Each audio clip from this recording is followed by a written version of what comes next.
நல்லா ரிஷபராசியாக இருந்துச்சுன்னா, நீ எந்த வீட்டுக்கு போனாலும் சின்ன 4க்கு 4 ரூமாக இருக்குங்க. சும்மா ஒரு 10க்கு 10 ரூமாக இருக்குங்க. அந்த 10க்கு 10 ரூமும் அவ்வளோ சந்தோஷம் கொண்டாடுவாங்க.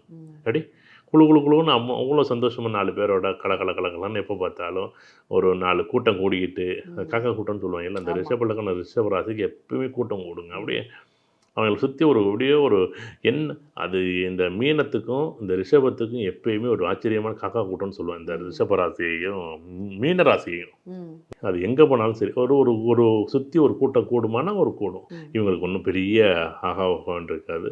என்ன பாதைகள் மட்டும் ஒரு பெரிய அளவு இருக்காது. அந்த பாதைகளை மட்டும் சரி பண்ணாலே போதும். பாதைங்க இருக்கும். அந்த பாதையை ஒன்றும் சரி பண்ணாமல் வச்சுருப்பான். அது நம்ம ஒன்றும் பண்ண முடியாதுல்ல. இப்போ நீங்கள் ஒரு வீடு வாடகைக்கு இருக்கிறீங்கன்னு வச்சிங்களேன், சார் அந்த வீட்டோட ஓனர் தான் பேசுவோம் அப்படியெல்லாம் பேச மாட்டாங்க. சார் அந்த வீட்டோட தலைவர் அப்படியெல்லாம் தலைவர்லாம் பேச மாட்டாங்க. அந்த வீட்டில் நீங்கள் முடிவு எடுத்தீங்கன்னா நீங்கள் தான் அந்த வீட்டுக்கு ஓனர். இந்த பொருள் அங்கே வைக்காத, இந்த பொருள் இங்கே வைக்காத, இந்த பொருள் ஏன் வச்சா, அந்த பொருள் ஏன் வச்சா, இந்த இதை வைக்கணும், இதையும் இப்படி வைக்கணும், இதையும் வைக்கிற, இதை ஏன் கூட்டல, இதையும் பெருக்கலை, இதையும் துடைக்கலை. யார் அந்த வீட்டை யார் நிர்வாகம் செய்கிறாங்களோ அந்த வீட்டை யார் ஓனர்.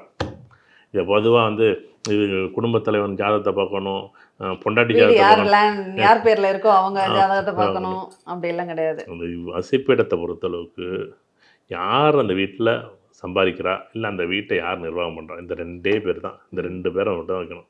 வீட்டை சம்பாதிக்கிறது நீங்களாக இருந்தால் நீங்கள் தான் முடிவு எடுக்கிறீங்க, இல்லை வீட்டை நீங்கள் நிர்வாகம் பண்ணுறீங்க, நீங்கள் தான் முடிவு எடுக்கிறீங்க. அங்கே 10 ஆம்பளை இருந்தாலும் சரி, 10 பொம்பளை இருந்தாலும் சரி, இவங்க தான் நிர்வகிக்கணும், இவங்க தான் நிர்வகிக்கூடாது. இந்த பொருளுங்க வைக்கக்கூடாதுன்னு யார் நீங்கள் ஒரு இடத்துல முடிவு செய்கிறீங்களோ அவங்க தான் அந்த வீட்டோட எஜமான்.